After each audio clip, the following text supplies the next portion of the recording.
सत साहिब सतगुरुदेव की जय। बंदी छोड़ कबीर साहिब जी की जय। बंदी छोड़ गरीबदास जी महाराज जी की जय। स्वामी राम देवानंद जी गुरु महाराज जी की जय हो।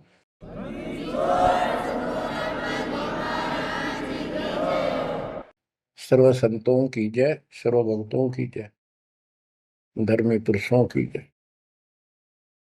श्री काशी धाम की जय, श्री सुडानी धाम की जय, श्री क्रोथा धाम की जय, श्री बरवाड़ा धाम की जय। सत साहिब गरीब नमो नमो सत पुरुष को नमस्कार गुरु की नहीं। सुर नर मुनिजन साधुआ संतों सरस दीन। सतगुरु साहिब संत सब दंडवतम प्रणाम।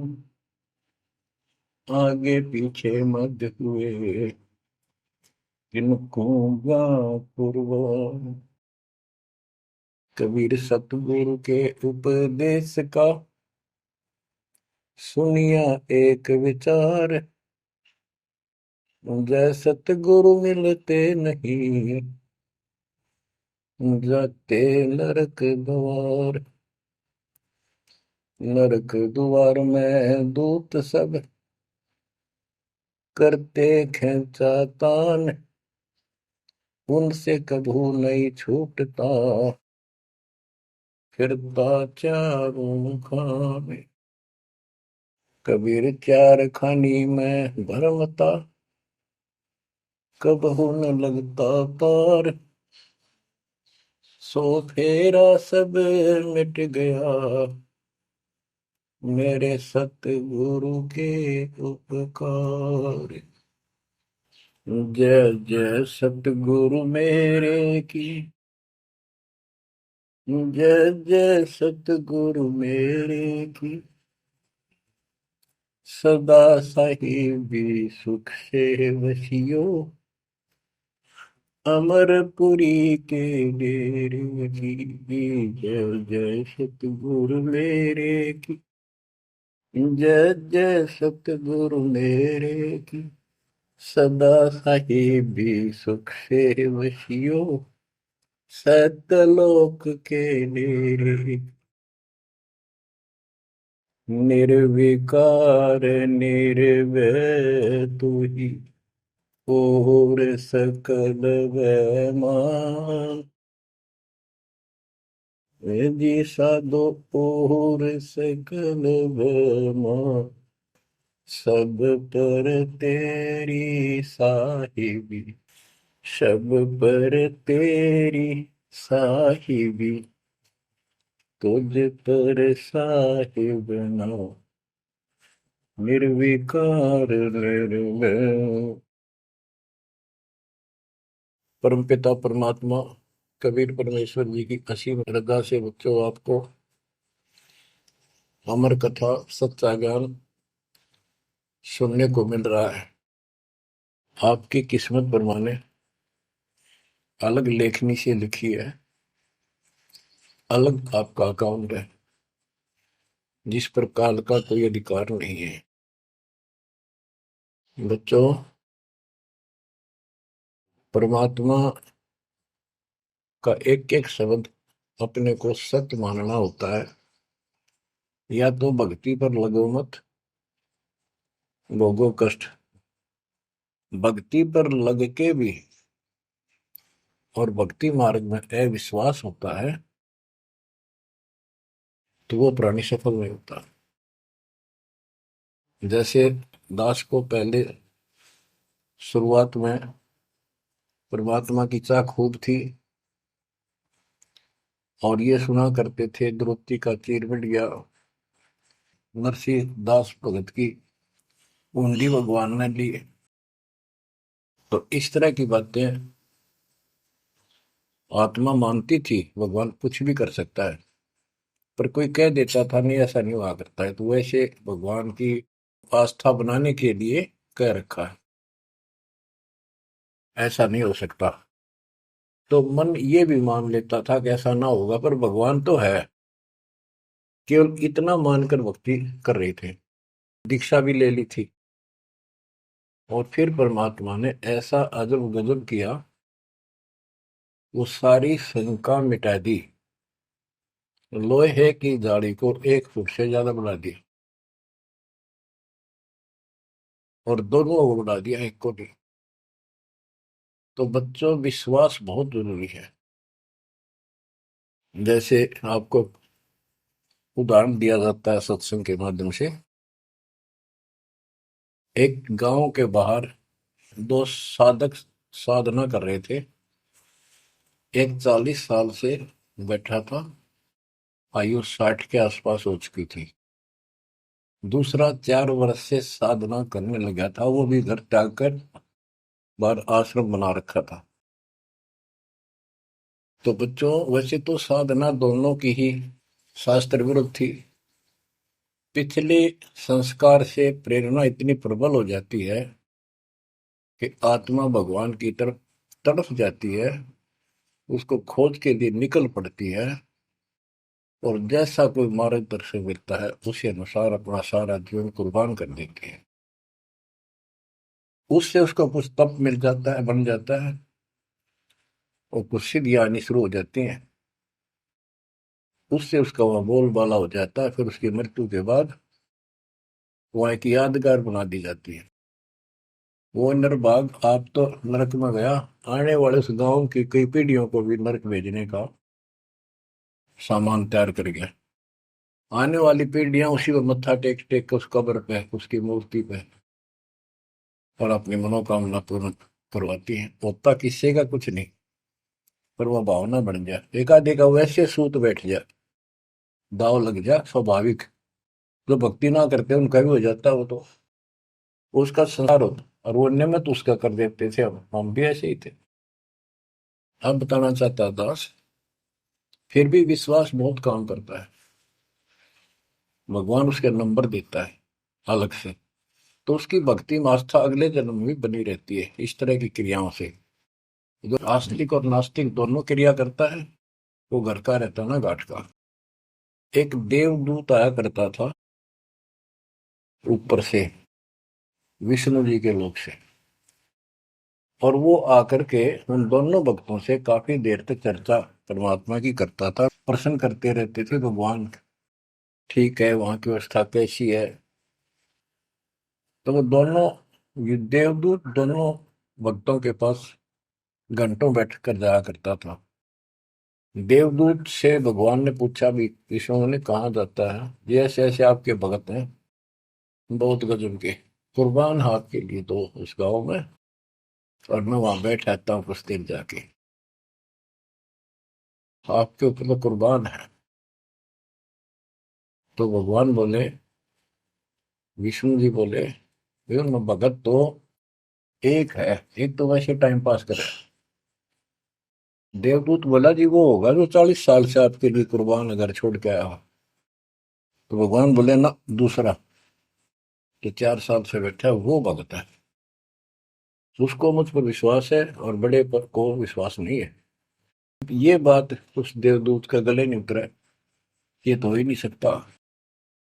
तो भगवान ने समझ लिया कि देवदूत की विश्वास नहीं मेरी बात पे। तो विष्णु जी बोले, भाई एक काम करना देवदूत, आज तू लेट जाना समय से, जिस समय जाता है,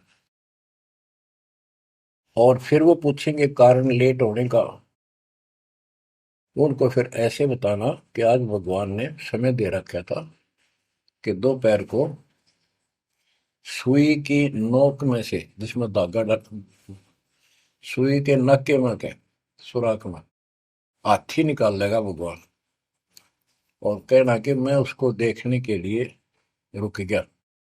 और भगवान ने हाथी उस सुई के नक्के में के निकाल दिया।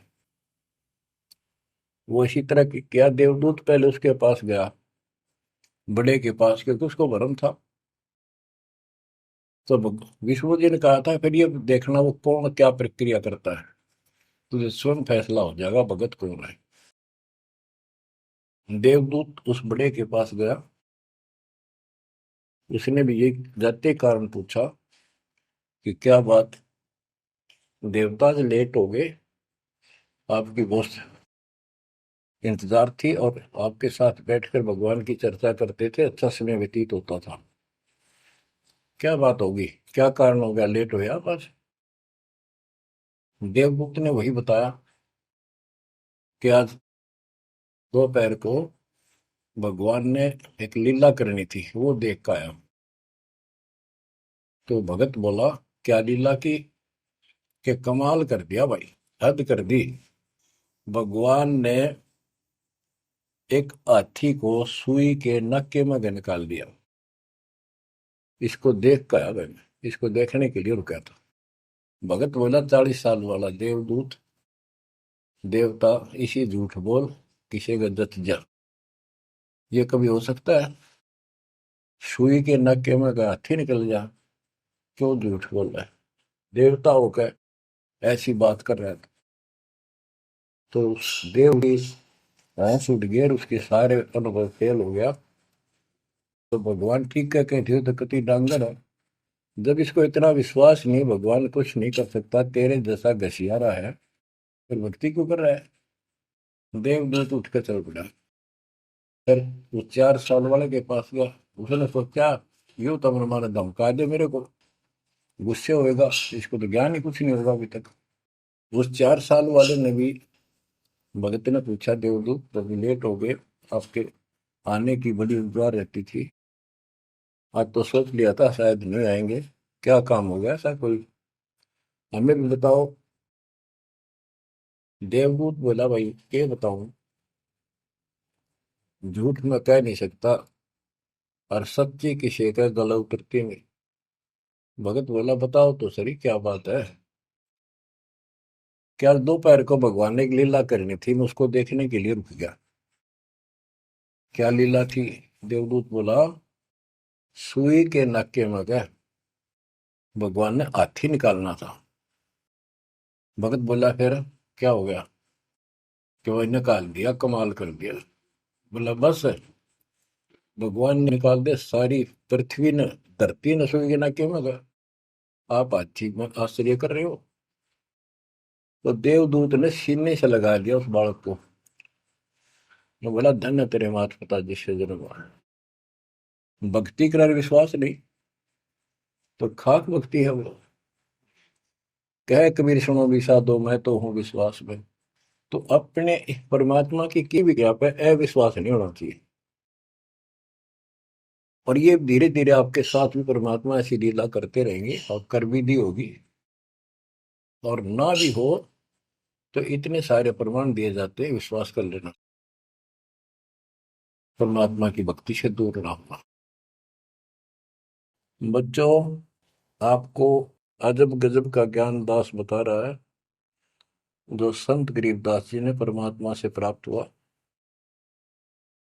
और ऐसा निर्णायक ज्ञान है, इसका रिजल्ट इस पूरी कथा का फिर बाद में आपको बहुत अच्छा निष्कर्ष मिलेगा। पार्वती जी शिव की पत्नी और 108 बार मर चुकी थी। 109वें जन्म में भी उसने शिव जी को ही पति बनाया। ये संस्कार था उनका। नारद मुनि ने एक दिन आके पार्वती जी को समझाया कि हे माता, भगवान शंकर जी के पास एक ऐसा मंत्र है जो आपको बता देना, उस नाम के जाप से आप अमर हो जाओगे। अन्यथा आप 108 बार मर चुके हो, और वो भगवान उसकी प्रमाण के लिए आपके शरों की खोपड़ी की माला बना रखी है। 108 है, गिन दिए। पार्वती जी बोली, भाई नारद बिल्कुल सही है, 108 है। मैं पूछती हूँ ये किसके के यू क्या है, तो वो टाल मटोल कर जाते हैं। तो हे माता, आपका जन्म मरण मिट जाएगा। तो वो बोली, भाई ये मेरे बात समझ में नहीं आती कि शिव महाराज जी मेरे से कुछ नहीं छुपाते, और इसने ये कैसे छुपा रखा मंत्र मेरे से, मेरे से बहुत प्यार करते हैं। और बताते हैं तेरी मृत्यु के बाद मैं बहुत रोता था। तो नारद जी ने कहा, माता अभी तक आप उनको पति मानती हो, जिस दिन परमात्मा रूप देखोगी और उनको एक गुरु रूप में नम्र भाव से प्रश्न करोगी, कति अति नम्र होकर, तब ये गुप्त मंत्र आपको बताएगा। ये मंत्र शिव जी ने किसी को नहीं दिया आज तक, क्योंकि ऐसा किसी का लक है नहीं, ऐसा भाव किसी का है नहीं। तो आपको वो भाव बनाना पड़ेगा जिससे वो आपको ये अमर मंत्र दे दे। नारद कह के चला गया। पार्वती को बेचैनी होगी, माता जी को। शिव जी जब घर आए और दिनों तो वो दूसरे ढंग से बात करा करती, क्योंकि पत्नी बराबर का हकदार होती है, हिस्सेदार होती है। उस दिन चरणों में लेट गई, दंडोत प्रणाम किया और चरण पकड़ के रोने लगी और कहने लगी, हे भगवान, मुझसे ऐसी कौन सी गलती बन गई कि आपने मेरे से वो अनमोल मंत्र छुपा रखा है। हे भगवान, मैं 108 बार मरी, क्या आप दुखी नहीं हुए होगे? मुझे वो नाम बता दे जिससे मेरा जन्म मरण मिट जाए। अब शिव जी उसके मुंह की तरफ देख रहा है, पार्वती की सारी आओ भाव को समझ रहा है। कहने लगा, पार्वती आज तेरे को कौन सा भगवान आत्मा मिल गया जिसने तेरी बुद्धि बदल दी? ये तेरी बुद्धि का ज्ञान नहीं है, तेरे को तो मैं जानता हूँ। ये बात तेरे मन में भी नहीं आती थी। मैंने कोशिश भी की, भक्ति किया करो।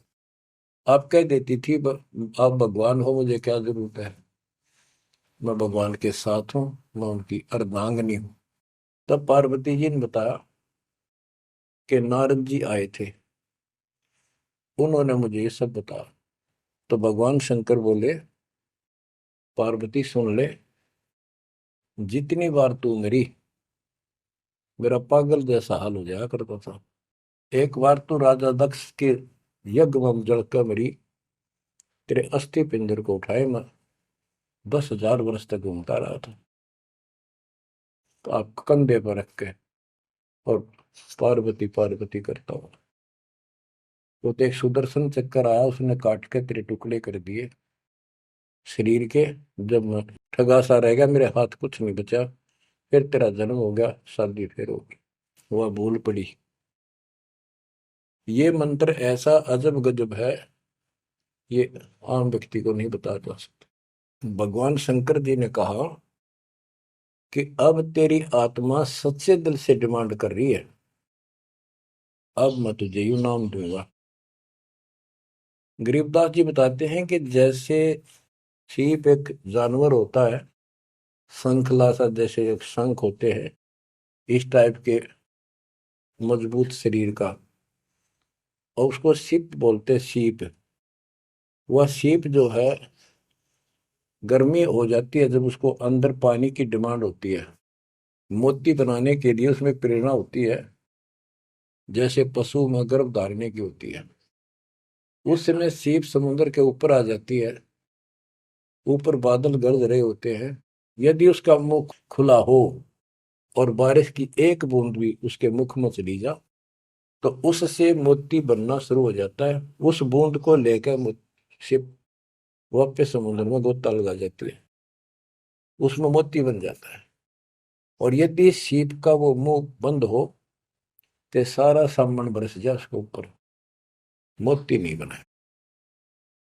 तो पार्वती को समझाया कि अब तेरी सीप का आत्मा का मुंह खुल चुका है, अब मैं यू नाम दूंगा, असर करेगा।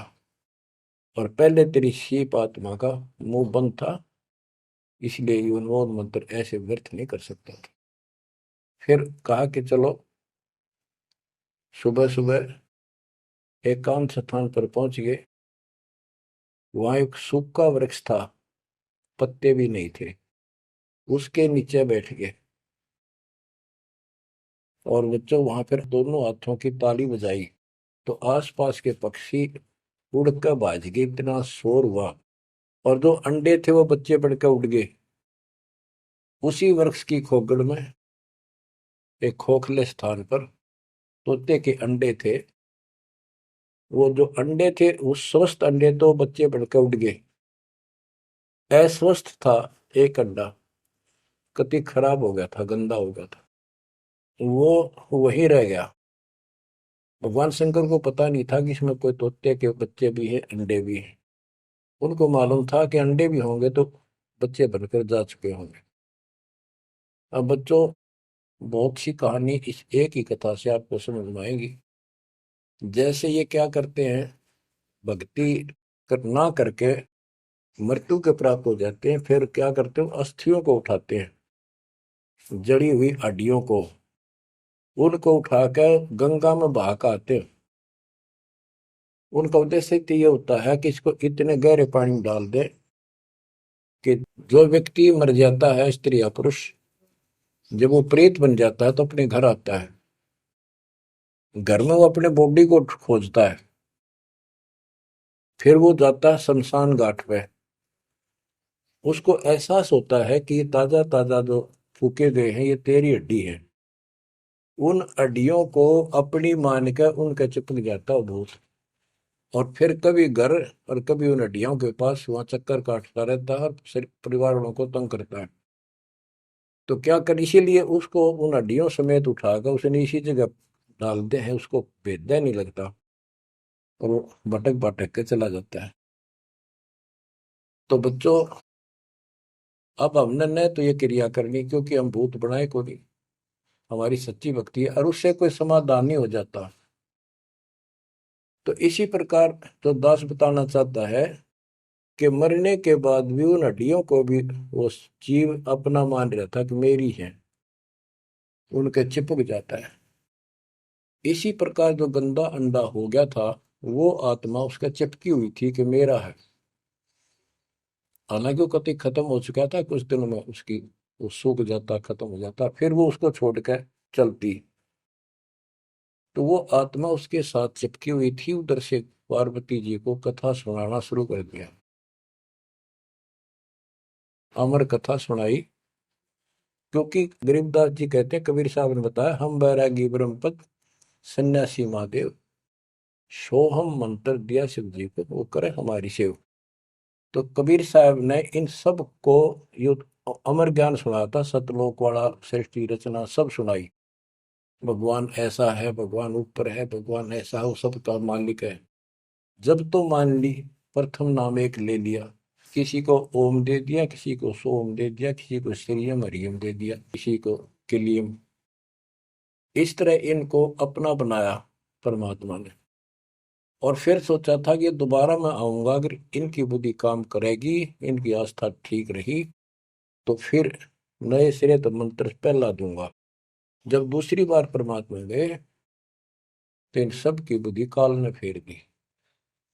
इन्होंने सुनी भी नहीं कबीर साहब की बात। तो कबीर साहब वापस आ गए। अब वो ज्ञान शिव जी को था, पार्वती को बताया और मंत्र दिया उसको। और बच्चों, 5 नाम शिव जी को बताए थे, लेकिन शिव जी विशेषकर एक सोहम मंत्र ही जाप करता है। ये चक्कर ये है कि जो गुरु बताते हैं हम उस पर ना रुक करके फिर मनमुखी जरूर करते हैं कोई कोई। और परमात्मा जी ने, कबीर साहब ने शिव जी को सब कमलों का भेद बताया था। ये योगी था, इससे तो एक कमल भी नहीं सुलझा था, एक भी, और अभी तक नहीं सुलझा है, लेकिन ज्ञान सारा बता दिया था। तो पार्वती को सुनाया जा रहा था ज्ञान, पार्वती यश करती जा रही थी, देखो ये मूल कमल है, आगे चलो स्वाद चक्र है, फिर नाभि कमल है, हृदय कमल है, उसमें ऐसे ऐसे देवता हैं, कंठ कमल में ऐसा है, त्रिकुटी कमल तक पहुंचा दिया बस। पार्वती जी ध्यान मग्न होगी, उसको नींद आ गई, बोलना बंद कर दिया। उधर से वो पक्षी इस कथा को सुनने से वो अंडा स्वस्थ हो गया तोते का, और ओंकार्य बुलंद आ गया। शिव जी ने देखा, आवाज और तरह की आई, पार्वती तो सो रही है, लटके ले रही है बैठी बैठी। आवाज कहाँ से आई? उसने देखा एक पक्षी उस वृक्ष की खोगड़ में, उथोथे स्थान में नजर पड़ा। पक्षी उड़ कर भाग लिया। शिवजी उसके पीछे चल पड़े कि इसने मेरा ज्ञान चुरा लिया। आकाश में उड़ गया, उड़ के पीछे हो लिया। ये तोते वाला जीव परमात्मा की अमर कथा सुनता है, उसमें भी शक्ति सिद्धि आ गई थी। और ये ज्ञान जो है पूरे पहुंचे हुए संत से सिद्धि युक्त और अधिकारी से सुनने से ज्यादा असर करता है।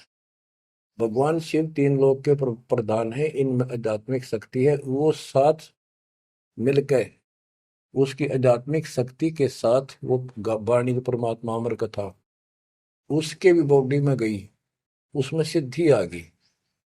मोक्ष तो बहुत दूर की बातें हैं, ये तो लंबा चैप्टर है, लंबी कहानी है। लेकिन सब थोड़ा थोड़ा हिंट आपको देना पड़ता है, कहीं कभी कोई मिसगाइड ना कर दे।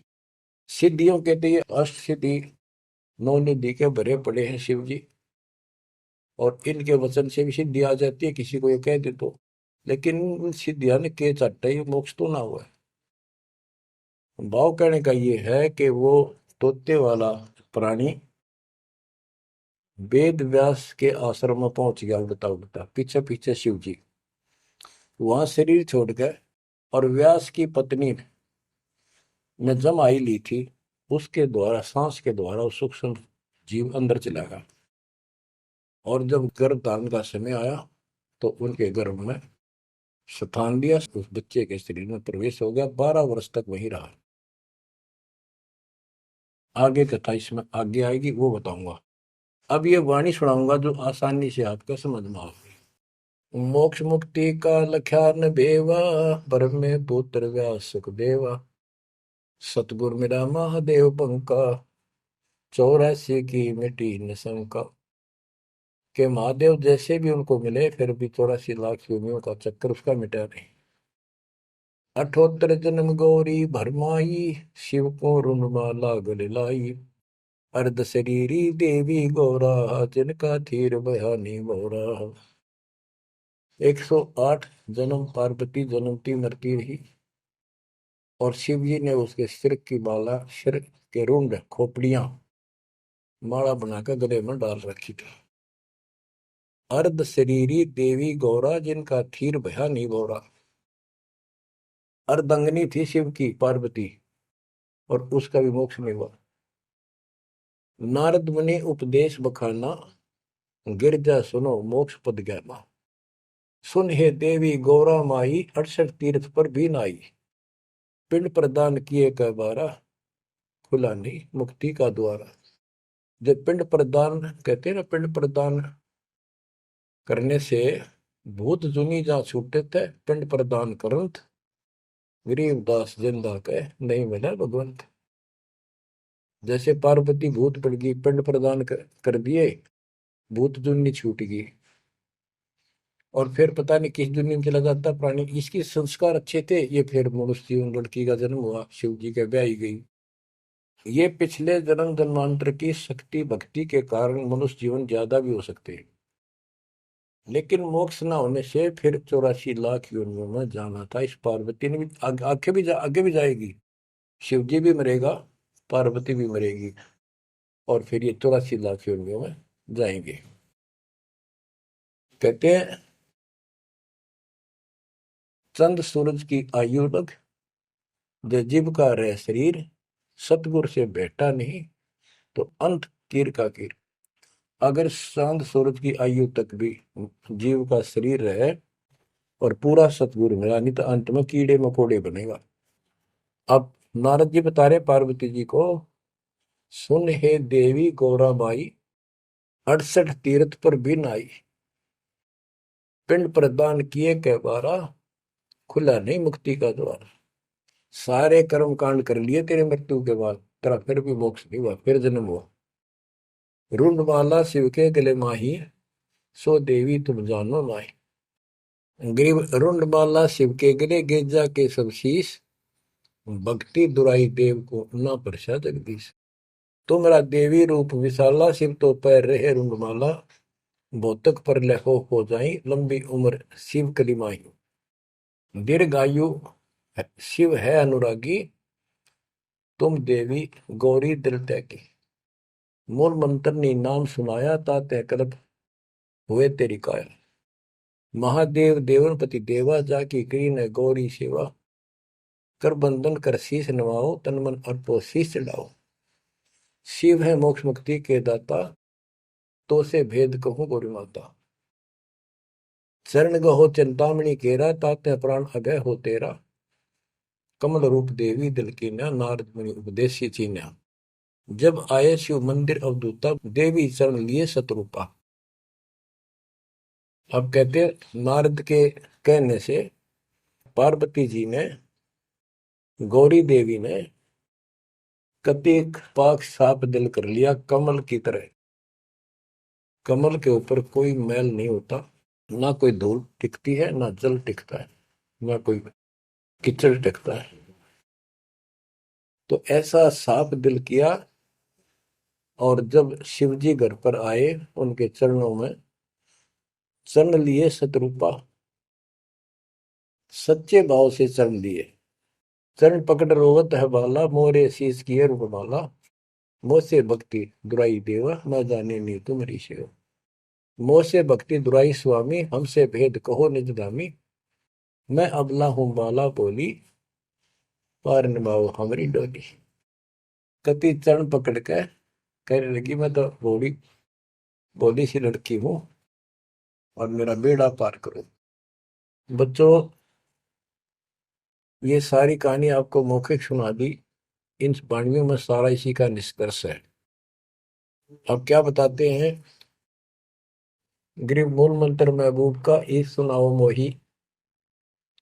पार्वती जी कहती है शिव जी को कि उस परमात्मा का समर्थ शक्ति का जो मूल मंत्र है वो मुझे बता दो। अब इन मूल मंत्र का पता नहीं, जिस भी नाम को ये गुप्त रखते हैं, जो विशेष नाम इनके पास है, उसी को मूल मंत्र मांग रहे थे। गृह मूल मंत्र महबूब का, ए सुनाओ मोही, युगन युगन के पातक कटे, छूटे तें दिल द्रोही। पूर्व जन्म की कथा सुनाओ, मूल मंत्र हमें शिव गोराओ। भूल रही भवसागर हमी, मोक्ष मुक्ति के दाता तुम ही। शिव बोले सुन देवी बाता, को उपदेशी मिला विदाता। ये तो ना ही ज्ञान तुम्हारा, हम सो भेद कहो परवार। कि आज जैसे तू बोल रही है कि तेरी बुद्धि की बात नहीं, तुझे कौन ऐसा भगवान आत्मा मिल गया जिसने तेरा मन फेर किया। गिरजा कह सुनो शिव स्वामी, तारण तर आदि घरनामी। नारद मुनि उपदेश समोदम, दीन ज्ञान ध्यान परमोदम। शिव समर्थ बोले हैं जब ही, गौरी ज्ञान सुनाया तब ही। कोटि कल्प प्रलय युग बीती, ज्ञान ध्यान सब ही परचिति। तुमरा मन नारद मुनि फेरा, सुनो ज्ञान तुम गौरी मेरा। बनखंड चलो गौरी दीवानी, पंछी सुने न हमारी बानी। ऐसे स्थान पर चलो पक्षी भी कोई हमारी बात ना सुन सके। जब शिव कर से लाई तारी, उड़ गए पंछी नर और नारी। जहां एक सूखा तरवर ताक्या, वहां पर एक सूखा वृक्ष देखा। शिव को आसन तहां वहां रखा, उसके नीचे अपना आसन लगा दिया, पार्वती को साथ बैठा दिया। जहां एक गंदा अंडा तिसमाही, तिस जाने तय समर्थ साई। योग असंख्य कल्प बरमाया, पूर्व जन्म कोई पिछला आया।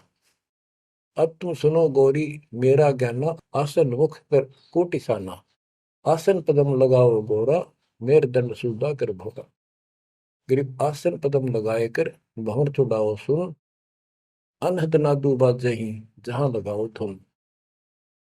और क्या बताते हैं कि उस वृक्ष की खोगड़ में गंदा अंडा पड़ा था, और उस गंदे अंडे वाले जीव के असंग जन्म 84 लाख योनियों में हो चुके थे।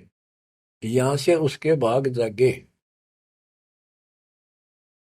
और तो पक्षी बन के उड़ गए, वो पक्षी बन नहीं पाया। बाद में उड़ा जब उसने सारी कथा उसके ऊपर असर कर गई। जैसे बच्चों बहुत बार बताते हैं, दास आपको बताता है कि ये अमर कथा जो गरीबदास जी की वाणी है, यह शिव जी वाली अमर कथा से कई हजार लाख गुना ज्यादा शक्तिशाली है, ज्यादा प्रभावी है। अब ये कथा सुनाने का मुझे कोई उद्देश्य नहीं, इसमें से ऐसा निष्कर्ष निकाल लूंगा आप हैरान रह जाओगे। जैसे एक सर्प कांटे का इलाज करता है, अब तो दवाइयां चल गई, पहले गार्डू होते थे, मंत्र बोलकर जहर तार देते थे। जिसको सर्प ने काट लिया वो अचेत हो जाता था, कति बेहोश जैसे मर गया हो, सांस सांस आते थे। और गार्डू क्या करता है, एक मंत्र 5-4 पंक्तियां होती हैं, उसको सिद्ध करता अपने जीवन में, 5 4 7 10 साल लगा के वो वाणी सिद्ध हो जाती है। फिर तो उसको बोलता रहता उसके ऊपर साथ बैठ के उस सर्प जैसे व्यक्ति पर। उस समय वो सर्प जैसा व्यक्ति अचेत होता है, ना वाणी सुन रहा है ना उसको समझ रहा है इसका अर्थ क्या है। तो कुछ समय के बाद वो उस वाणी के प्रभाव से उस शरीर का विष खत्म हो जाता है और वो व्यक्ति जीवित हो जाता, सचेत हो जाता है। इसी प्रकार बच्चों, परमात्मा की अमर कथा जितना जिस जो सक्षम है उसके मुख से जिस सुनी जाती है, तो उस सत्र का उसको लाभ अवश्य मिलता है। तो ये गंदा अंडा था, इसके साथ जीव चिपका हुआ था। ये गंदा अंडा ना सुन सका था, ना बोल सका था, ना वो कह क्या रहा है शिव जी वो समझ सका था। और उस वाणी के बोलने से वो अंडा भी स्वस्थ हो गया, उसमें बच्चा भी बन गया, उसका पांख भी जाम आई और वो उड़कर भाग भी गया। इसी प्रकार जो आज मानव के ऊपर रहम हुआ है, गरीबदास महाराज जी की अमरवाणी इससे भी ज्यादा स्ट्रोंग है। और ये अब दास के बुक से चला करेंगी अखंड पाठों में, आसपास के पक्षियों पर भी असर करेगी। आसपास के पशु पक्षी जीव जंतु पेड़ पौधों सब का ऊपर ऐसे असर करेगी जैसे इस पर किया था। और ये सब धीरे धीरे यहाँ से शरीर छोड़ते जाएंगे और मनुष्य जीवन पाते जाएंगे। ये सीधे फिर आके मालिक के चरणों में आएंगे। बच्चों, भक्ति जरूर करेंगे, भक्ति करेंगे तो मालिक कहीं ना कहीं उनको मिलेगा। अब मैं सुखदेव ऋषि की बुक सुनाता हूँ, पार्वती का तो दिया। अब एक बात विचार करो कि जहां पार्वती जी को मंत्र मिला, अमर मंत्र मिला, वो नाम मिला भक्ति करने का, यानी वो शिष्या भई, तो वो स्थान पार्वती के लिए तो अमरनाथ हो सका है। ये जो वहां आजकल जावे हैं मत्था टेकन देखन दर्शन कर, उनके लिए अमरनाथ नहीं है वो। अब जैसे आपने जिस भी आश्रम नाम दान केंद्र पे या कहीं भी दास से दीक्षा ली है, आपका वो स्थान अमरनाथ है। लेकिन उस स्थान से कुछ नहीं लेना देना, मोक्ष नाम से होगा। तो बच्चों, उस स्थान से मोक्ष नहीं है, वो स्थान तो आपको जिंदगी भर याद रहेगा, मुझे वहां दीक्षा मिली थी, बस इतनी बात है। और ये अमर ज्ञान मुझे प्राप्त हुआ था। लेकिन मुक्ति नाम से होगी। और जो बोले आत्मा इतने ऊंचे पहाड़ों पर जाते हैं दर्शन करके आवांगे। अब विचार करो, जैसे दास ने बहुत बार समझाया आपको, ये तीर्थ क्या होते हैं, ये धाम क्या है। जैसे पार्वती को वहां नाम लिया, नाम लेकर अपने घर ना आएगी, अब भक्ति करिए, वहां क्या रखा है। अब जैसे तीर्थ हैं, वहां किसी ऋषि ने भगत ने कोई तालाब का सहारा तक है, क्योंकि पहले पानी नहाने धोने का पीने का तालाब ही होते थे, कुएं भी बहुत गहरे होते थे, एक आदमी नहीं खोद सकता। तो वहां बैठ कर अपनी भक्ति करता था, जैसे भी उसने डले डोए। क्योंकि सत साधना तो आपको ही मिली है, पूरे विश्व को चार चार युग के बाद मिलेगी। तो वो जैसे भी तप किया, कुछ किया उसने, जैसा भक्ति की, उस आधार से वो उस लोक में चला गया। और अब वहां कुछ नहीं। अब जैसे हम किसी का एक हमाम दस्ता ले आते थे और उसमें सामग्री कूटते हवन की और वापस देते थे मांझ धो के। हमाम दस्ता होता है लोहे का उखड़ सा, एक डेढ़ एक फुट का उसका मुसड़ सा होता है लोहे का ही, उससे वो कूटते हैं जैसे चटनी कुट्टे आ रहे कुंडी में। तो हमाम दस्ते में थोड़ी बहुत स्मेल थी और 5-4 दिन में वह भी खत्म होगी। जिसका मांग के लाए तो उसको दे आए, तो उन घर वालों ने महसूस हुआ कि इसमें कुछ स्मेल आवा है, तो कोई सामग्री कूट रखी है। और कुछ दिन के बाद वो स्मेल भी खत्म होगी और वो सामग्री सारी कति साफ करके अपने घर रख ली। अब उस स्मेल को सूंघ बार बार को हो कमाल हो गया, बड़ी स्मेल आई, फिर वह खत्म होगी, चलो स्मेल लेके आते हैं। उस स्मेल से कुछ नहीं होने का, उस सामग्री से गूगल खेओ, वह बनानी पड़ेगी। इसी प्रकार मोक्ष प्राप्ति के लिए यह साधना करनी पड़ेगी। तो वहां जाने से कोई लाभ नहीं जहां पर कभी कोई ऋषि ने कोई साधना की थी, वो तीर्थ बने हुए हैं। तत्काल ने परमात्मा से कहा था, जो मालिक आए थे जोगजीत रूप में, अपने बच्चे ज्ञानी के रूप में, जोगजीत रूप में, सहजदास रूप में, कई रूप में हम आते रहते हैं। तब काल ने सारी वचनबद्ध करा के मालिक को, और फिर अपनी वह दुष्टता दिखाई थी। यूं कहा था, जाओ ज्ञानी वैसे जाओ, जोग जीत संसारा, जीव न माने कहा तुम्हारा। जीव तुम्हारा कहा न माने, हमरी और वो बात बखाने, तीर्थ व्रत और झूठे जब तब मन लाऊं, देवी देव देवर पुजवाऊं, या वो जीव को बरमाऊं। द्वादश पंथ करूं मैं साजा, नाम तुम्हारा ले करूं आवाजा। द्वादश पंथ जो नाम जो ले, सो मेरे मुख में आम समोई, और अनेक पंथ चलाऊं, या विद जीवों को बरमाऊं। तो आज वो सारा काम इसने कर रखा है। अब आप किसी को समझा के देख लो, आपके सर हो जाते हैं। तुम हमारे देवताओं को ऐसे बताते हो, हमारी साधना को गलत बताते हो, तीर्थों में जाना ठीक नहीं, व्रत रखना ठीक नहीं। तो काल ने बोल रखा था कि हमारी ओर हो बाद बखाने, हमारी ओर हमारा तरफ पक्ष लेकर के वाद विवाद किया करेंगे। अब बच्चों,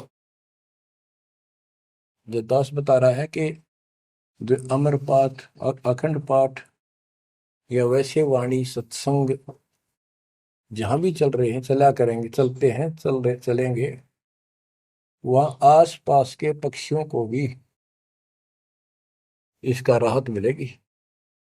और जैसे सुखदेव ऋषि, सुखदेव व्यास जी की पत्नी के पेट में समा गया, गर्भ में, उसके बाद 12 वर्ष तक गर्भ में रहा। वहां उसको याद रहा कि पिछले जन्म तो असंख्य खो दिए, भक्ति नहीं बड़ी, अब के मानव शरीर प्राप्त हुआ और बाहर जाते भूल पड़ जाती है तो जुल्म हो जाता है। इस डर के मारे गर्भ से बाहर लिया। 12 वर्ष बीत गए, ब्रह्मा विष्णु महेश को टेंशन हुई, ये तीनों आ गए। इन्होंने कहा कि सुखदेव बाहर आओ, 12 वर्ष तक गर्भ में ठीक नहीं, हमारी मर्यादा खत्म होती है। 9 महीने भी माताएं गर्भ में बच्चा रखती है, बहुत परेशान हो जाती है, और 12-12 वर्ष रक्षा करेंगी, ये गलत परंपरा डलती है, आप ऐसा ना करो, बाहर आओ। तो सुखदेव ऋषि ने कहा कि हे परवरदिगारो, हे भगवानो, अब मुझे ज्ञान हो गया, बाहर आती है आपकी माया, यह त्रिगुणमयी माया हमें अचेत कर देती है, सब बुला देती है, इस माया में रोक दो, फिर मैं बाहर आऊं।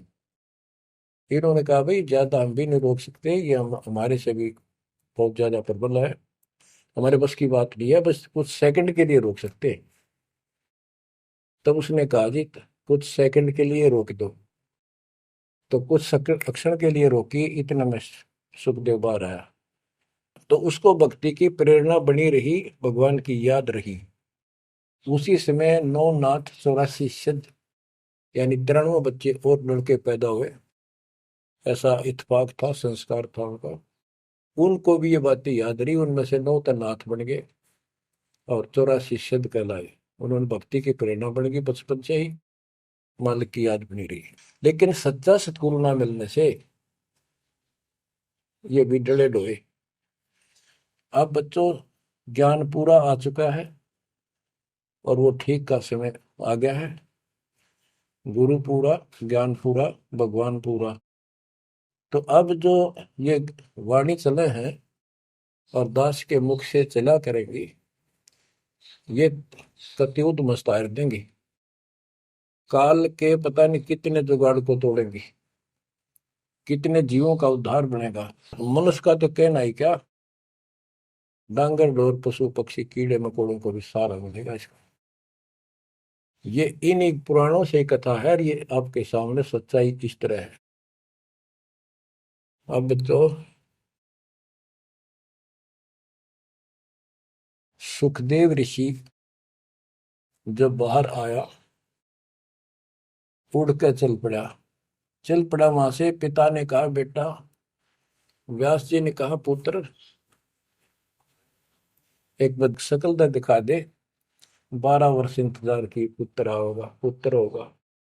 तब उसने कहा एक लेवा दूतम, कोई किसी का पिता नहीं पूछतम। पिताजी पता नहीं कितनी बार तू मेरा पिता बन लिया, पता ना कितनी बार मैं तेरा पिता बन लिया।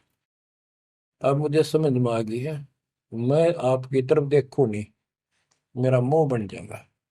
ये छूत की बीमारी है, ये मोह। ये विस्तार से फिर कभी बताएंगे। और ये हम आप लावा जाने का, लेकिन ये उसकी गलती थी। ज्ञान ना होने से इसने इतना ही समझ थी जो कि वो उस समय गलती कर गया। चलो जो भी इसकी सोच थी, उस आधार से ये वहां से चल पड़ा। पिता पीछे पीछे मोह में दूर तक गया, वहां से आकाश में उड़ गया, अंतर ध्यान हो गया। आगे जाकर फिर प्रकट हो गया। अपने और नाल जो बच्चे की नाभि से, माँ की नाभि से चिपकी होती है, वह गेल बाहर आकर टूट गई, टूट कर बाहर आ गई। वो बाद में काटा करते हुए बिना कटवाई कंधे पर घेर कर उठ गया, आगे काटूंगा। अब आकाश में उड़न की सिद्धि उसमें उस मंत्र से आ गई, वो अमर कथा से। अमर कथा में शिव जी ने पूर्ण परमात्मा की महिमा बताई, जो कबीर साहब ने उसको सुना रखी थी। इसमें काफी प्रकरण है, अब इतना समय नहीं जो मैं वो शायरी बताऊंगा आपको। कभी परमात्मा ने दया की बड़ी जेल में, फिर उनको विस्तार से समझाया करेंगे। तो कहने का भाव ये है कि सुखदेव ऋषि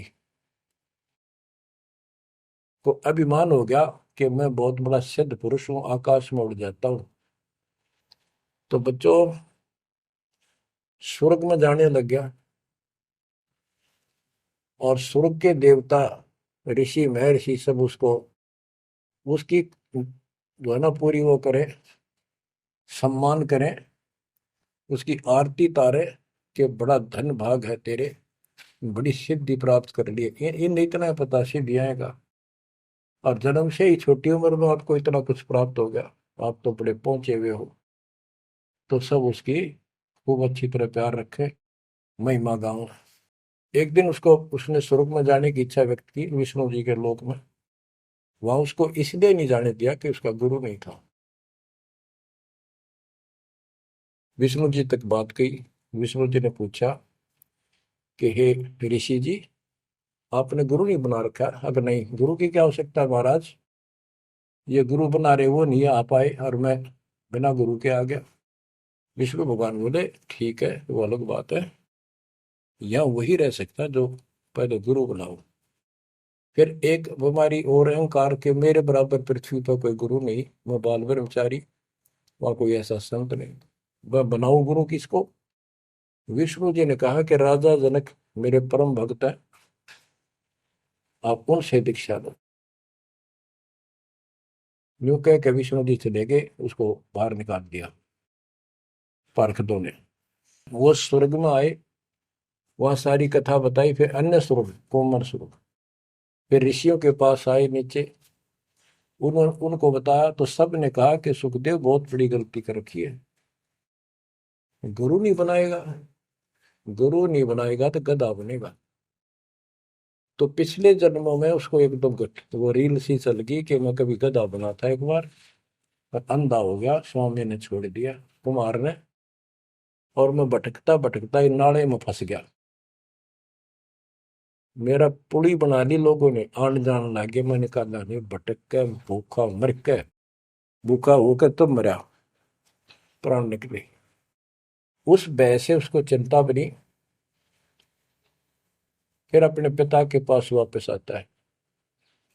व्यास जी देख के बड़े खुश हुए कि बेटा आ गया, सारी बात पूछी, तो सारी अपनी समस्या बताई पिताजी के सामने। पिताजी ऐसे ऐसे बात है, भगवान ने कहा कि राजा जनक को गुरु बनाओ।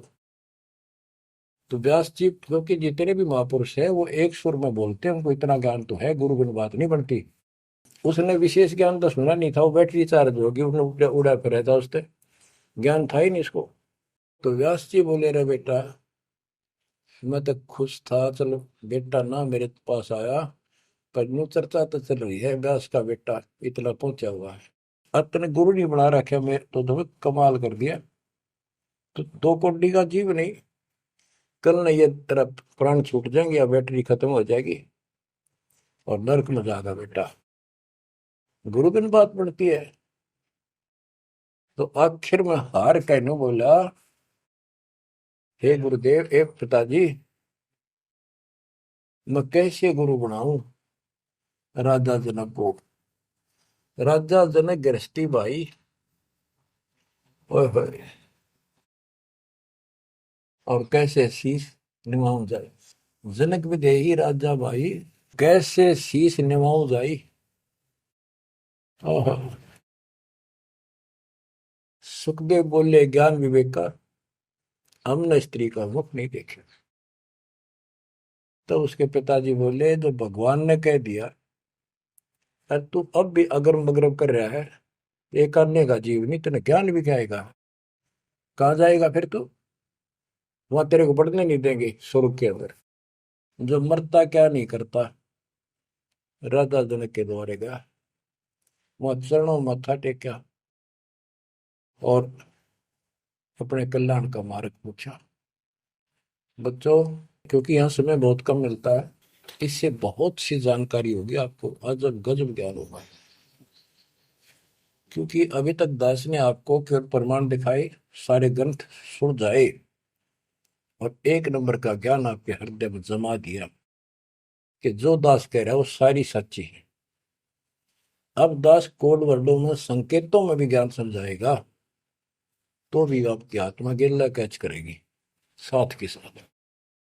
गरीब गोता मारू स्वर्ग में, जा बैठो पाताल, गरीब दास ढूंढता फिरो अपने हीरे मोती लाल।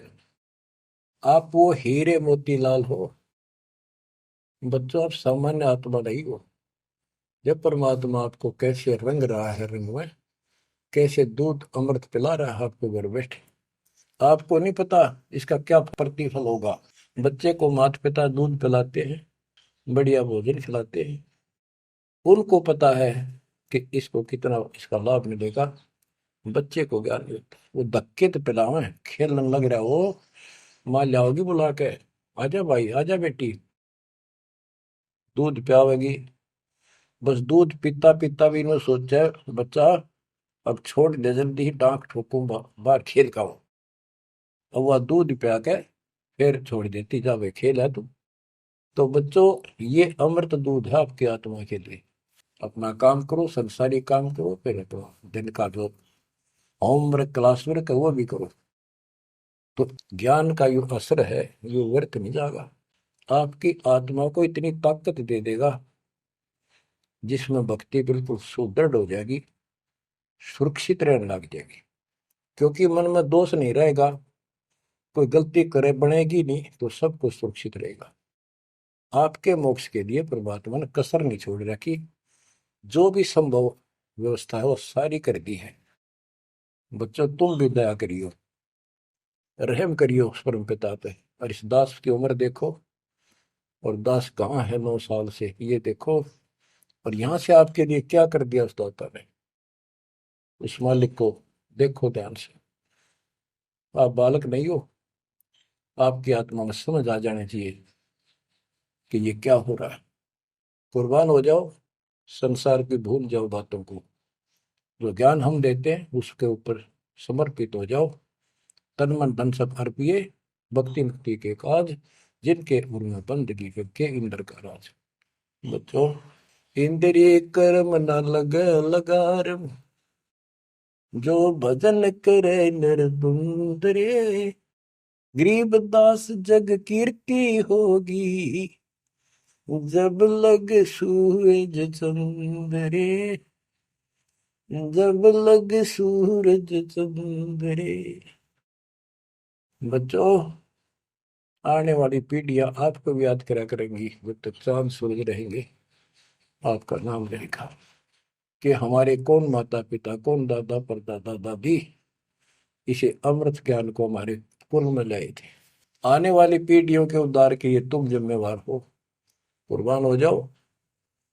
परमात्मा आपको मोक्ष दे, सदा सुखी रखे। सत साई।